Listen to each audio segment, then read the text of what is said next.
The chandelier above the dining table threw fractured light across white linen, and Naomi Carter counted the seconds by the sound of silverware scraping porcelain. 6 seconds since the guest had made his last remark. 6 seconds of silence her father had let stretch too long. She set her fork down deliberately, the small clink louder than she intended, and looked across the table at the man who thought he could speak to her father's staff that way. He had not raised his voice. That was the strange part.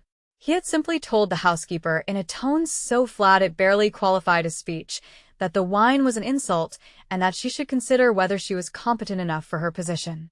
Naomi had watched the older woman's hands tremble as she poured a second bottle, watched her retreat toward the kitchen with her spine curved like an apology. Naomi's father, Richard Carter, had said nothing. He never said anything when money was in the room. Richard built his fortune on the principle that silence was a form of hospitality, and tonight his hospitality extended to a guest whose name he had introduced simply as Kong. No first name offered, no explanation given beyond the word associate, and a look that told Naomi not to ask further. She looked at Kong directly now.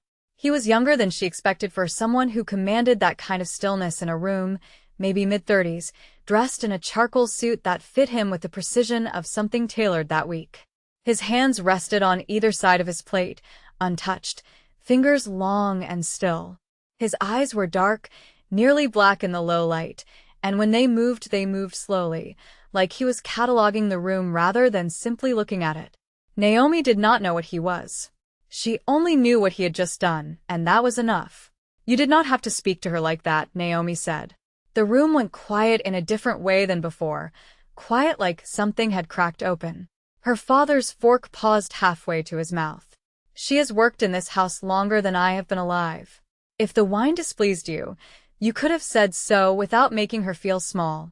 Kong turned his head toward her with the unhurried motion of a man who was rarely interrupted and had decided, for reasons of his own, to allow it this once. Naomi held his gaze and did not look away, though something in her chest had gone tight and electric, some animal instinct telling her this was not a man who absorbed correction easily. Richard cleared his throat. Naomi, he said, low and warning, Mr. Kong is a guest in this house.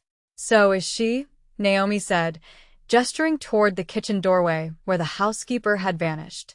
Guests do not get treated like they are beneath the person they are serving. For a long moment nobody spoke. Kang's expression did not change, but something behind his eyes shifted, a recalibration, the look of a man revising a first impression in real time. When he finally spoke, his voice was quiet, almost gentle, which somehow made it worse. You have a great deal of opinions for someone who does not know who she is speaking to, he said. Then tell me, Naomi said. Because from where I am sitting, you are just a man who was rude to someone who did not deserve it. Naomi, her father said again, sharper now, but Kong lifted one hand from the table, a small motion, and Richard's mouth closed like the gesture had physically silenced him. Naomi filed that away. Whoever this man was, her father was afraid of him, and Richard Carter was not a man who feared easily. He had built and dismantled companies with the same detachment other men used to discard a napkin. Kong studied her for another moment, then reached for his wine glass and drank from it without breaking eye contact. It is better than I expected, he said, setting it down. Perhaps I was wrong about the vintage. It was not an apology. Naomi understood that immediately. It was something closer to an acknowledgement, a small concession offered the way a king might toss a coin to a crowd, not because he owed anything, but because it amused him to do so. She did not thank him for it. She simply picked her fork back up and returned to her plate, refusing to give him the satisfaction of a reaction. The rest of the dinner passed in a strange, charged quiet. Richard filled the silence with talk of shipping contracts and overseas partnerships, words Naomi only half listened to, aware the entire time of Kang's attention drifting back to her more than once, a weight she felt on the side of her face like heat from a lit stove. When dinner ended, Richard walked Kong to the front hall himself, something he rarely did for any guest, and Naomi lingered in the dining room longer than she needed to, gathering herself. She did not know what had just happened, only that something in the air of the house had shifted, some current running beneath the marble floors that had not been there before dinner began. She was refilling her water glass in the kitchen when her father found her, his face drawn tight in a way she had not seen since her mother's funeral 6 years earlier. "Do you have any idea what you just did?" he said. It was not a question. "I told the truth," Naomi said. He was rude to Miss Alvarez. Somebody needed to say something. Richard set both hands flat on the counter and exhaled slowly, the sound of a man trying to control something enormous. "Naomi," he said, "that man is not an associate. That was a lie I told you because the truth would have frightened you, and I needed you calm at that table. His name is Kang Do-yoon. He controls half the import routes on the West Coast, and every port authority contact I have ever needed for this business. Men who cross him do not get warnings. They disappear, and their families spend years pretending they do not know why." Naomi's stomach dropped, the water glass suddenly heavy in her hand. She set it down carefully, aware of her own pulse in her throat. "And I just told him off in front of you," she said. "You told him off in front of me," Richard confirmed, "and he let you." That detail hung in the kitchen between them, heavier than anything else that had been said. Naomi did not understand yet what it meant, only that her father's fear was not for himself. It was for her, and that frightened her more than anything Kang had said or done at the table. She did not sleep well that night. She lay in the dark of her childhood bedroom, the one she had returned to 8 months earlier after her own apartment lease ended and a hospital contract fell through, and she replayed the dinner in her mind, the stillness of Kang's hands, the way his voice had dropped instead of rising when she challenged him. Most men raised their voice when confronted. He had lowered his, and that had been worse.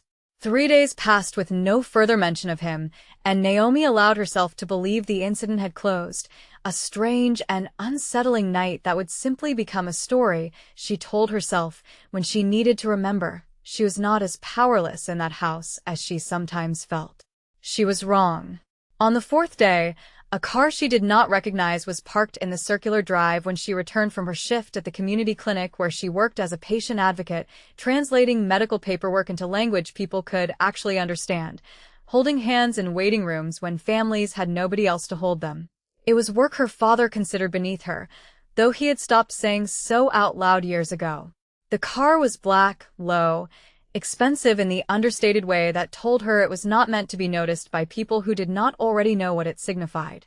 Inside, she found her father in his study with the door open, not closed the way it always was for business, and when she paused in the hallway she heard Kang's voice, quiet and even, saying something about a shipment delay and consequences that would follow if it happened again. Richard's voice, in response, was smaller than she had ever heard it. She should have kept walking. Instead, she stood there, listening, until the study door opened fully and Kang stepped into the hallway, nearly walking into her. He stopped. She stopped. For a long moment neither of them moved, and Naomi became acutely aware of how close he was standing, close enough that she could smell him, cedar and something colder beneath it, like the air right before a storm breaks. His eyes moved over her face with the same unhurried attention he had given her at dinner, cataloging, deciding something. "Miss Carter," he said. Her name in his mouth sounded different than it did in anyone else's, deliberate, like he was testing the shape of it. "Mr. Kang," she said, refusing to let her voice shake. "I did not expect to see you again so soon," he said. "This is my house," she said. "I live here." A small motion crossed his mouth, not quite a smile, something more private than that. "I am aware," he said. "I was told you have opinions about how guests should be treated. I find myself curious whether that extends to guests who have reason to be angry." "Everyone has reason to be angry about something," Naomi said. "It does not give you the right to take it out on people who cannot fight back." "And if I took it out on someone who could," he said, "would that meet with your approval?" Naomi held his gaze, unwilling to be the one who looked away first. "I do not think approval is something you are used to needing," she said. Something shifted in his expression again, that same recalibration from dinner, quick and private. "No," he admitted. "It is not." He left without another word, and Naomi stood in the hallway for a long time afterward, her heart beating in a rhythm she did not recognize, some mixture of fear and something else she refused to name. That night, at dinner, Richard told her Kong would be staying in the guest wing for the next several days while a business matter was resolved. "What business?" Naomi asked. "The kind you do not ask about," Richard said, and for the first time in her life, Naomi heard real fear underneath her father's words, fear that had nothing to do with losing money and everything to do with losing something he could not replace. Over the following days, Naomi tried to avoid the guest wing entirely, tried to keep to the parts of the house that felt like hers, the kitchen, the library, the garden behind the east wall where her mother used to grow roses that nobody tended anymore. But the house was large in square footage and small in every way that mattered, and she found herself crossing paths with Kong more often than seemed possible by accident. She found him in the library one evening, standing at the window with his hands behind his back, looking out at the dark garden, as though he could see something in it that she could not. "Your mother's roses," he said without turning around. "Someone should be caring for them. They are dying." Naomi stiffened. "How do you know about my mother?" she said. "Your father mentioned her," he said, finally turning to face her. 6 years ago. Cancer.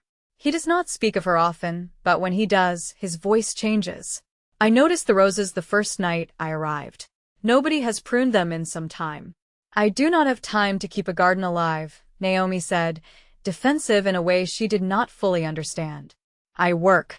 "I did not say it as criticism," Kong said, and something in his voice had softened, almost imperceptibly, the way stone softens under years of water rather than all at once. "I said it because grief has a way of making people abandon the things that remind them of what they lost. It is not a failure. It is simply true." Naomi studied him, unsettled by how accurately he had read something she had never said aloud to anyone. "What would you know about grief?" she asked, more curious than accusatory now. His jaw tightened, barely, emotion so small she would have missed it if she had not been watching closely. "More than you would expect," he said, and something in the way he said it closed the subject entirely, a door shutting somewhere behind his eyes. She did not push. She recognized the shape of a wound when she saw one, had spent years in hospital rooms learning to read the difference between people who wanted to talk and people who were simply enduring, and Kong, for all his stillness and menace, wore the second kind of silence. "Why are you really staying here?" she asked instead. "Your father owes a debt," Kong said simply. "Not financial. A debt of trust. Someone in his organization has been feeding information to people who wish me harm, and until I determine who, I prefer to stay close to the source of the leak rather than wait for it to reach me through less controlled means." "You think it is someone in this house," Naomi said. "I think it is someone your father trusts," Kong said, which makes the list shorter and more dangerous than he realizes. Naomi felt a chill move through her that had nothing to do with the temperature of the room. "Am I in danger?" she asked. Kong looked at her for a long moment before answering, and when he did, his voice had dropped to something quieter than she had heard from him yet. "Everyone in this house is in danger," he said. "I intend to make certain you are the least of my concerns in that regard, which means I need you to trust me enough to tell me if anything seems wrong. Anything at all." "Why would I trust you?" she said. "You are the reason there is danger here, in the first place." "No," he said, and for the first time something like genuine feeling crossed his face, quick and gone. "I am the reason it has not already happened. There is a difference, even if you cannot see it yet." That was the moment everything changed, though Naomi would not understand the full weight of it until much later. She left the library shaken, aware that the ground beneath her had shifted in some fundamental way she could not yet name. 2 nights later, the danger stopped being theoretical. Naomi was in the garden after midnight, unable to sleep, pruning shears in hand though she barely knew what she was doing with them, cutting back the dead growth around her mother's roses in the moonlight because Kang's words had lodged somewhere in her chest and would not leave her alone. She heard the gate at the east wall creak before she saw the man come through it, heard the wrongness of the sound before her mind caught up to what it meant. He was not Staff. He was not anyone she recognized. He moved low and fast across the grass, and Naomi had exactly enough time to understand that the shears in her hand were useless before he was close enough to grab her. She did not freeze. That was the thing she would remember afterward, the thing that surprised even her. Years of hospital training, years of learning to act decisively when panic wanted to take over, kicked in without her deciding to let them, and she drove the shears backward into the meat of the man's forearm and screamed loud enough to wake the entire east wing. He swore and released her, and in the 2 seconds that bought her, Naomi ran. She did not get far before Kong appeared, moving out of the shadow of the house with a speed she would not have believed possible from someone who spent most of his time perfectly still. What happened next occurred faster than Naomi could fully track, a blur of motion, the intruder's weapon on the ground before she registered he had been holding one, Kang's forearm locked against the man's throat, a low exchange in a language she did not understand followed by a sound like something breaking that she chose, deliberately, not to look at too closely. When it was over, the intruder was face down on the grass, unmoving, and Kong was standing over him breathing evenly, as though the entire encounter had cost him nothing at all. Naomi stood frozen at the edge of the garden, shears still in her hand, staring at the scene in front of her with a strange clarity, adrenaline making everything sharp-edged and too bright. "Are you hurt?" Kong asked, crossing to her immediately, his eyes moving over her with an intensity that had nothing calculated left in it, something raw underneath the control for the first time since she had met him. "No," Naomi said, though her hands were shaking. "Who was that?" "Someone sent to find out how close he could get to you before I stopped him," Kong said. "Which means the leak in your father's household has already told someone that you matter to me." "I do not matter to you," Naomi said. "You barely know me." Kang's jaw worked, and for a moment he said nothing, looking at her in the moonlight like he was deciding whether to say something he had not planned to say.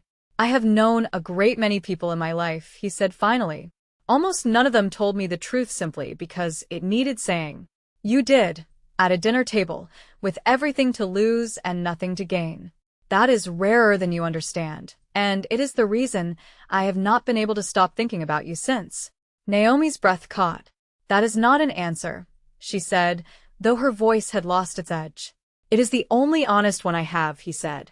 They stood there in the garden, the dead man on the grass a few feet away, the moonlight catching the silver in the pruning shears still gripped in her hand, and something passed between them that neither of them named out loud, a current that had been building since the dinner table and had finally found a place to land.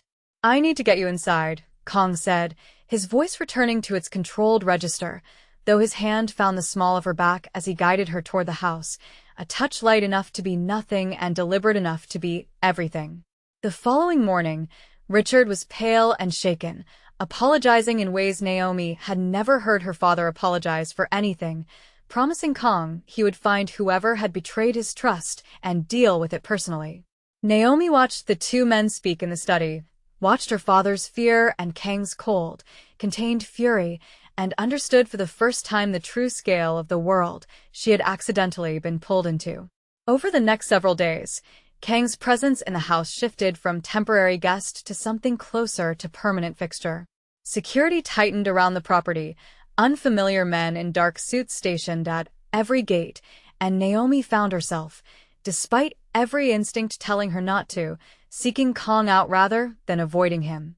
She found him in the study late one night, going through documents with the same unhurried precision he brought to everything. "You have not slept," she said from the doorway. "Sleep is a luxury for men who are certain of their safety," he said, not looking up.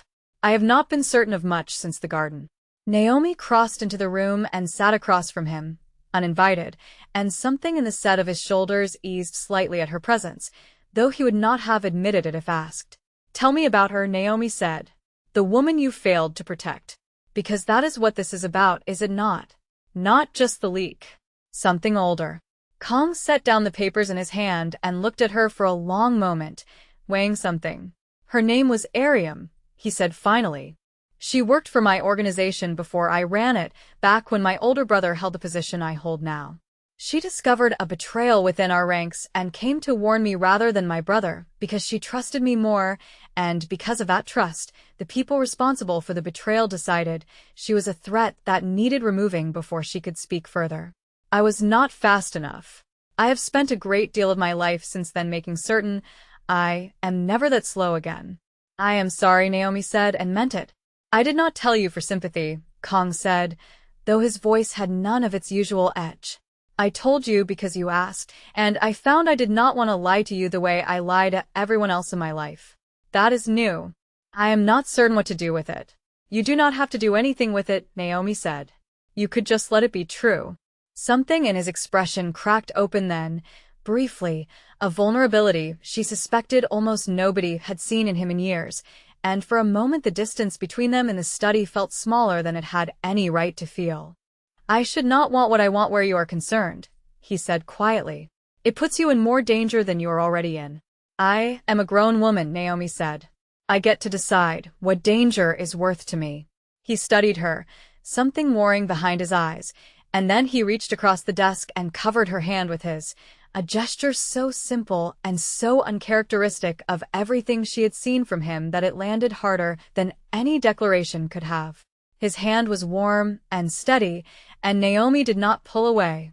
That is when she made the mistake of looking up and found him already watching her with an intensity that stole the air from the room.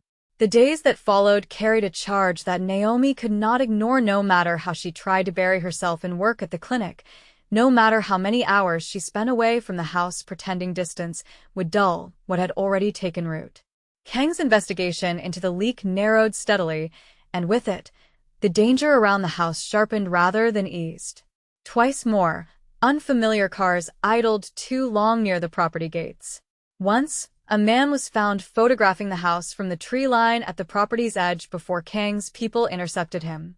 Naomi began keeping a small folding knife in her bag, something she never would have considered a month earlier, and she practiced with it in her room at night the way Kang had shown her one evening in the garden, his hands guiding hers with a patience that felt at odds with everything else she knew about him. You are a fast learner, he told her, standing close behind her as he corrected her grip. I have good motivation, she said.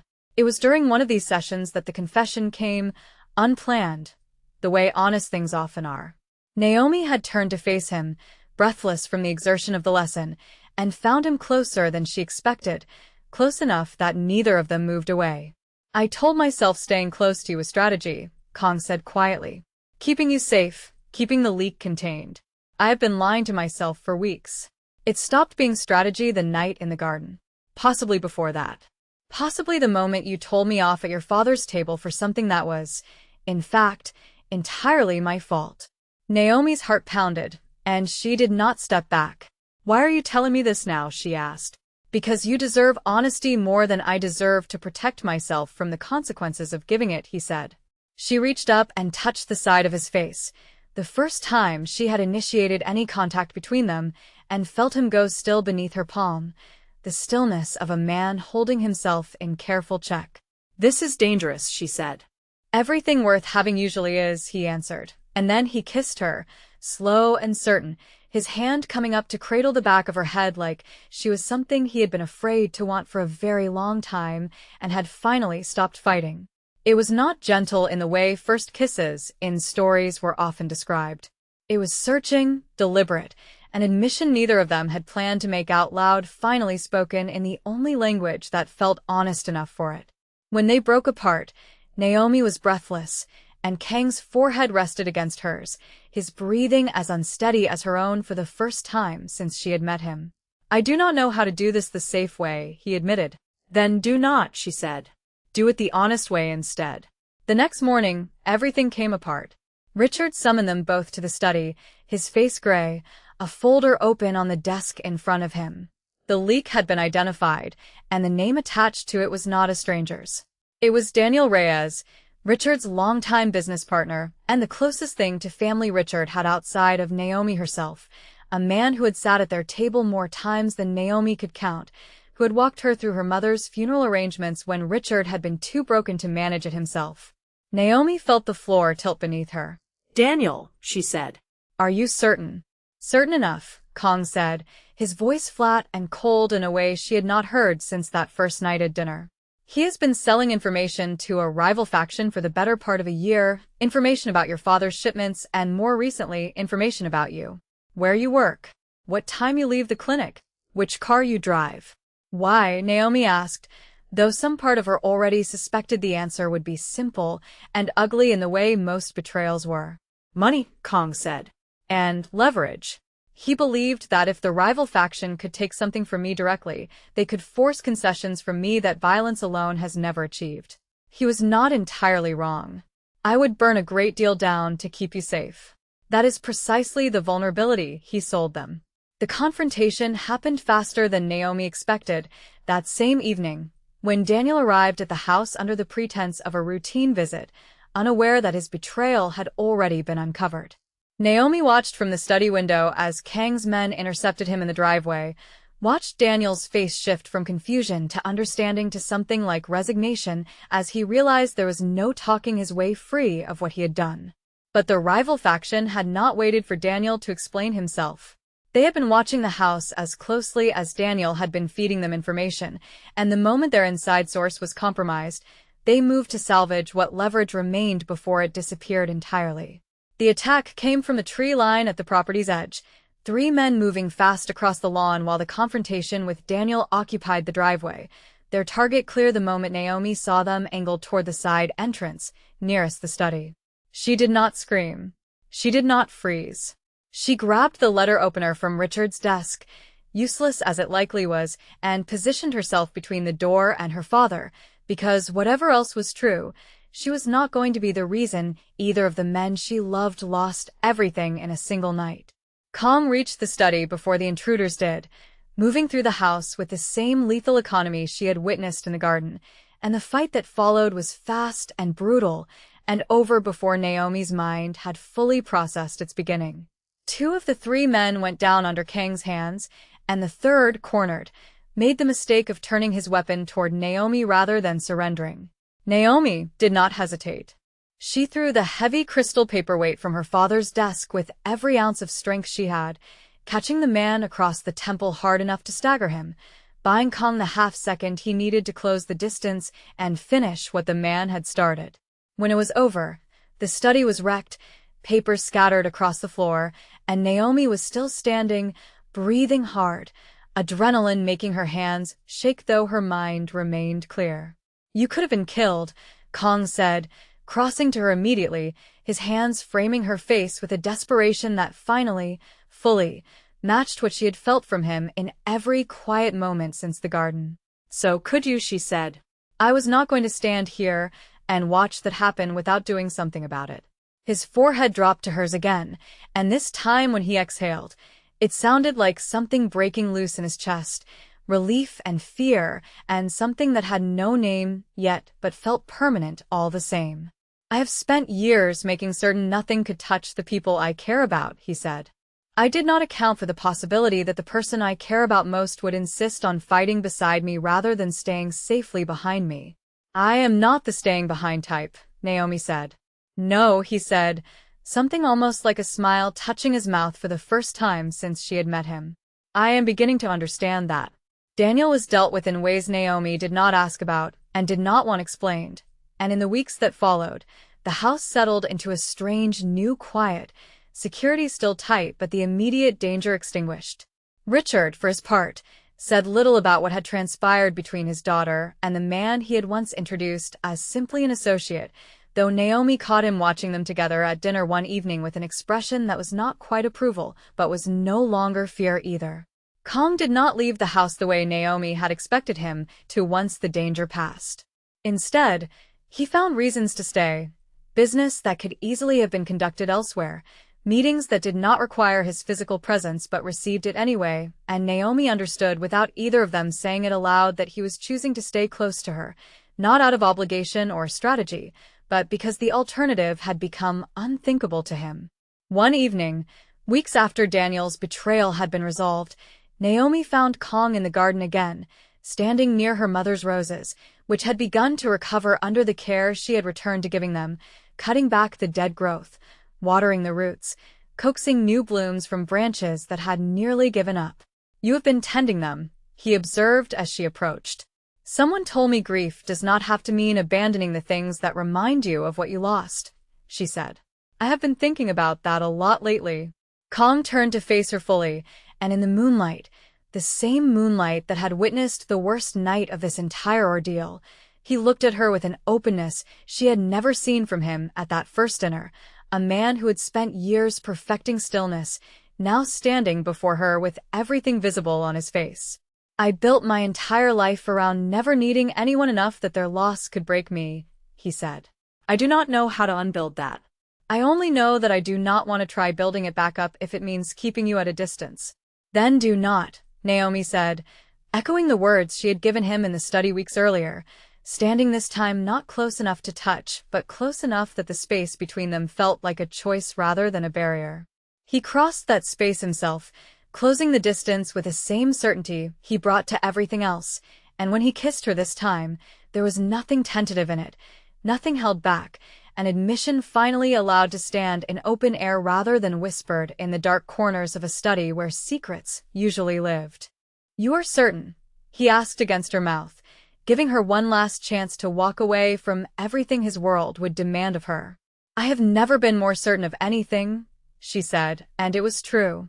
Whatever came next, whatever dangers still lingered at the edges of a life built on empire and territory and loyalty bought in blood, she was choosing it with her eyes open, the way she had chosen every difficult thing in her life, with her spine straight and her voice steady, refusing to be anyone's passive bystander in her own story. Above them, the roses her mother had planted years ago swayed gently in the night air, alive again after being nearly lost, and Naomi thought, not for the first time, that some things worth saving simply needed someone willing to stay long enough to do the saving. She had done that for the roses. She had done it in her own way, for this man standing in front of her, cold and lethal to the rest of the world and undone, quietly and completely, in front of her alone.